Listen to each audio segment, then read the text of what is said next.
નગરપાલિકામાં Shri Jitu Trivedi legal clerk અને garage બાબતોની બાબત સંભાળે છે.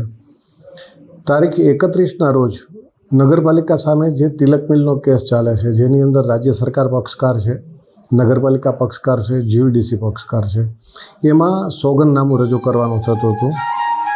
અને આ સોગંદનામું એટલું બધું જરૂરી હતું કે 31 તારીખ સુધીમાં એ આપણી રજૂ થઈ જાય, એટલે 30 તારીખ સુધીમાં નગરપાલિકાના એડવોકેટને પહોંચાડવાનું હતું.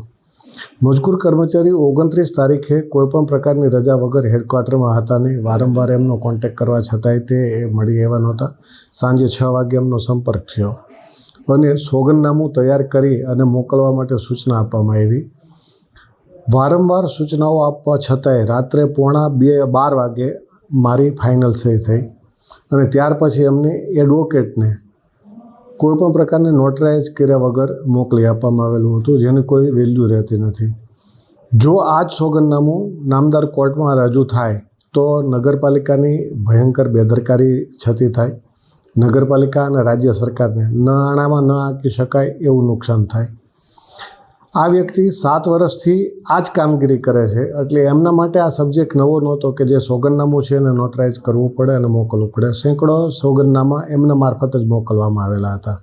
પરંતુ વાદીને કોઈપણ પ્રકારનો લાભ અપાવવાના મલિન ઇરાદાથી એમણે આવું કૃત્ય કરેલું હોય એવું પ્રાઇમરી દૃષ્ટિએ સાબિત થયું છે.